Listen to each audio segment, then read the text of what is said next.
Hello, beautiful souls. Welcome back to the Intuitive Marriage Podcast, episode 7. Cannot believe it. I did miss one last week. I do apologize, but here we are. I'm your host, Amanda. If you're new, I'm very happy that you found me. I am an intuitive marriage mentor, and I help guide couples to use their intuition to create a deeper, more soulful connection with their partners. So, welcome. This week, we are exploring the vital topic of boundaries in marriage. Now, with a focus on how our intuition helps us establish and maintain these boundaries effectively. What is the definition of boundaries? And we're going to talk about number 2, which is a limit of a subject or sphere of activity. So, for example, the boundaries of acceptable behavior. Now, boundaries can refer to physical borders as well as metaphorical or abstract limits within various contexts, such as a personal space, professional roles, or societal norms. What are boundaries in marriage? Boundaries in marriage are guidelines that we create to protect our individuality while fostering a healthy relationship. Now, these boundaries can be, I guess, basically, I broke it down into 4 categories. So, number 1, your personal boundaries. Now, these involve respecting each other's individual needs, values, and desires. So, for example, one partner might need time alone to recharge, while the other might need some social interaction. In our household, I need to have some time to wind down, chill out, just transition between work and life. And I like to take a bubble bath. My husband likes to game to unwind and, just kind of zone out for a little bit, forget about the day for a little bit. I get overstimulated very easily. And so I need to kind of have that time to decompress. Now, number 2, emotional boundaries. Now, these are about recognizing and respecting each other's feelings and emotional needs. So, for instance, one partner might need some space during an argument to process their emotions, while the other might prefer to talk things out immediately. I used to be much more of a reactor, and so did my husband. From our discussions from when we were a bit younger and in different relationships. And even with each other, we've slowly learned to react less, listen more, take away, what happened, sort of process what was said, why it was said, why our feelings hurt, what is my accountability in it. And sometimes we just need some time away just to, go for a walk or just need some space while the others, partner might need to actually talk it out. So, try to kind of compromise and see where you can meet in the middle at that point, right? But at least understand each other's emotional boundaries. So, number 3, physical boundaries. Now, these pertain to personal space and physical contact. Now, this can range from how often you hug or kiss to needing privacy when changing clothes. For example, using the washroom. Are you comfortable with the door being open while your spouse is wandering around or closed? Um, I've been in relationships where, you know, my partner was very much about wanting the privacy. For myself, whatever, it is what it is, right? But there's boundaries. So I don't mind. You can come in, have a conversation while I'm sitting on the loo, but don't stick around and watch me while I'm wiping my butt. Right? Like there's boundaries. So, I mean, that's that's kind of a comical one, but what are your boundaries, right? Like what are your comfort zones? What do you need in regards to your physical boundaries. Where's your personal bubble? And where is your partner allowed inside that bubble? I mean, and it can change. It's very different. When we had 5 kids in the house when we moved in together, you have an acceptance of less personal physical boundaries, right? Like, or you have to create more, whichever the situation is. So, number 4 is time boundaries. Now, these involve how you manage and balance your time between togetherness and individual activities. So, for example, one partner might enjoy a hobby that requires solitary time, while the other might value some shared activities. So, we do try to have a healthy balance of both. We both really enjoy singing solitary, but at the same time, we usually sing together. But it is something that we can do on our own. And we like to play beanbags, cornhole together. So that is also something we can play on our own. My husband would play that on his own. But I will play that with him or somebody else, or, we have a group of friends that play.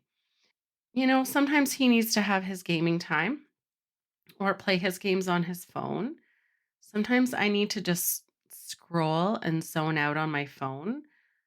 I also like to put my earplugs in and just kind of have some silence, read a book, but just try to be respectful of each other's time boundaries. How much time do you need, away from each other within reason, right? Like, do you need to be alone for 4 hours or an hour? Like, within reason, you have to have some time limits on that. I mean, I have time blindness.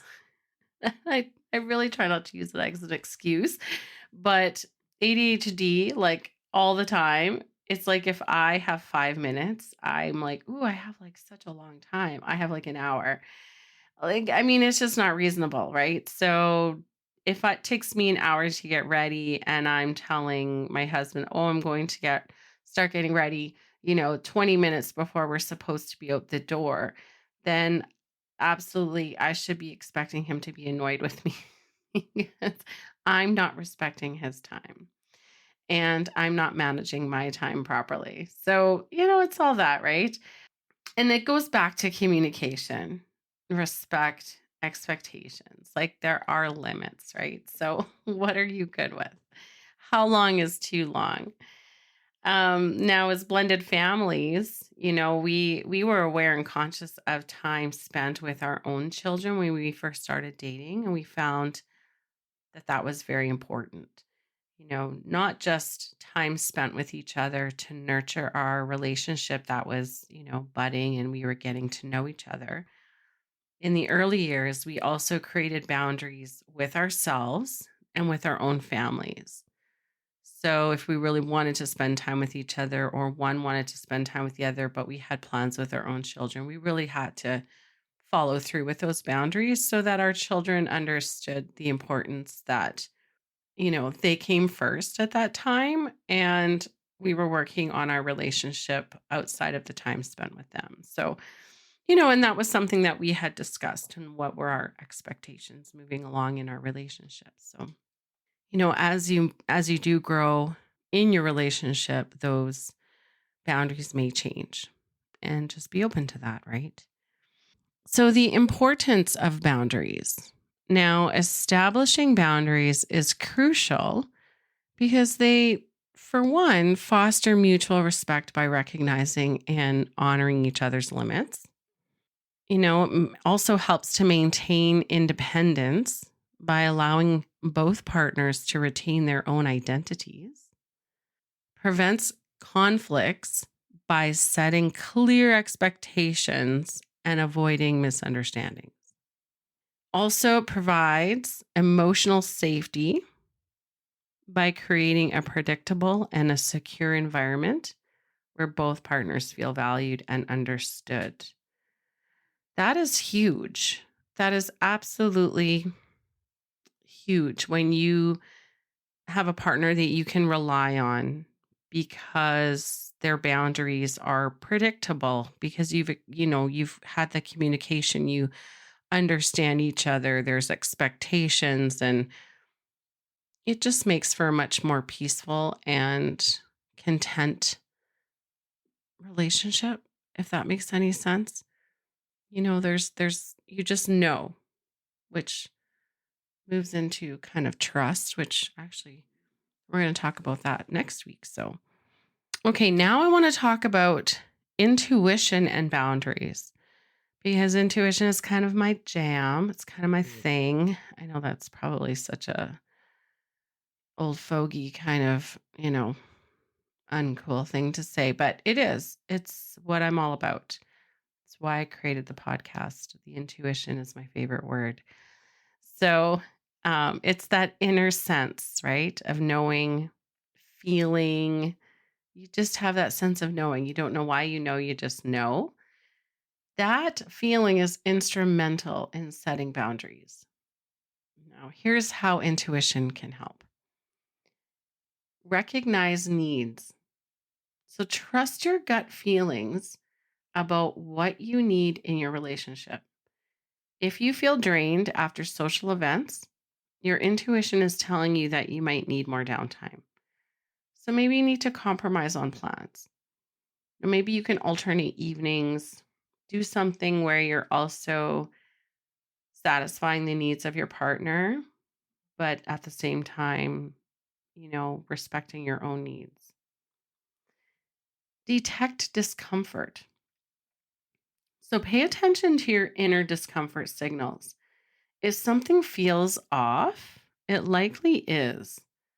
So, for example, if you feel uneasy about a certain behavior, it is a sign to address it. And I full wholeheartedly believe that when you are in a marriage, in a relationship, a serious relationship, committed relationship, that you are allowed to keep each other accountable, and you should be. So, this brings me to communicate effectively. Use your intuitive understanding to express your needs clearly and compassionately. Your spouse is not a mind reader. Like my crystal ball's broken, like it's not working. Like, yes, I have intuition, but I cannot read your mind. Mind you, lately I feel like my husband and I do read each other's minds. It's very strange, but that's for a whole other crazy topic. But let your intuition guide you in choosing the right words and the timing for these conversations. Okay. Now I'm going to share 7 practical tips to help you set and maintain boundaries, guided by your intuition. If you can, grab a pen and a notebook. You're going to want to write these down. But if you are listening to this in your car, please do not write and drive. Okay, wait until later. But please, this is great info. So write it down if you get a chance. Number 1, communicate clearly. Use I statements to express your needs. For instance, say, I feel overwhelmed and I need some alone time.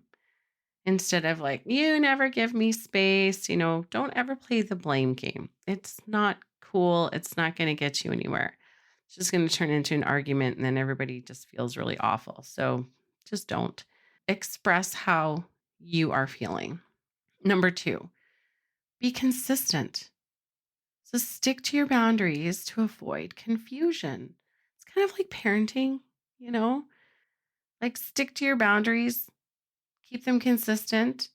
If you've agreed on a weekly date night, try to commit to that regularly. Like try to keep that commitment.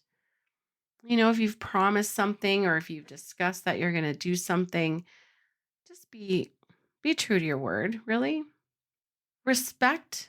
Oh, sorry. Number 3, respect each other's boundaries. Now, show respect for your partner's boundaries as you expect them to respect yours. So, if your partner needs time alone after work, give them that space. I know I've mentioned it in this past, in past episodes, but my full time gig as a youth care worker can be very challenging. And sometimes I need time to get that transition between work and life. If I've been at work for the past 48 hours, I do need some time to transition between the two. And my husband understands. He truly understands, and he goes above and beyond to respect and support my needs. More often than not, I come home to a bubble bath. He takes my bags from the car. We have a few minutes to hug and have a quick chat, and then I disappear for an hour or more. Number 4, reevaluate and adjust. So, regularly check in with each other and adjust boundaries as needed. For example, after a busy period of work, maybe you need to renegotiate how you spend your weekends. Maybe your spouse wants to, fill your weekend full of activity and you've just had a really couple of hard weeks at work. Maybe you just need to sit down and negotiate something, right? You're a partnership. You're a team. Work together. So, which also takes me into number 5, which is, seek compromise. When boundaries clash, find a middle ground that respects both partners. Both of you have needs, so respect both of them. If one partner loves social events and the other prefers quiet evenings, alternate weekends, find activities that cater to both. This happens to us. We are both cancers. We are born in the same year, 2 weeks apart, and we can both be moody as fuck. We try to balance each other out. If he's up, I'm down. If I'm down, if he's down, I'm up, vice versa, right? Like we work really well that way. We complement each other very well. But sometimes one of us wants to go out, but the other one, not so much. So when it comes to that point, we discuss what level of our needs are. Usually we help or encourage the other to do what's best for both. And it's all about compromise. So we'll look at and go, okay, you know what? Like you had a really long couple of days. You're tired. If we don't go tonight, then I promise like we'll go this night. Or it's like, you know what? Maybe you've been home for a couple of days and you haven't gone out, and maybe you need to let's go. Like let's go. I'll buy you dinner or whatever. So we work really well with each other that way. And we both have had those same feelings. It's not always the same person not wanting to go out. So it's really interesting, but we end up doing usually what is best for both of us. So it's like I said, it's teamwork. You're on the same fucking team. Don't fight against each other. Don't play against each other. This is a fantastic one. Practice self-care. Prioritize your well-being. Taking care of yourself enables you to be a better partner and maintain healthy boundaries. Now, this might include setting aside some time for exercise. Ooh, the dreaded word exercise. I hate that word, actually.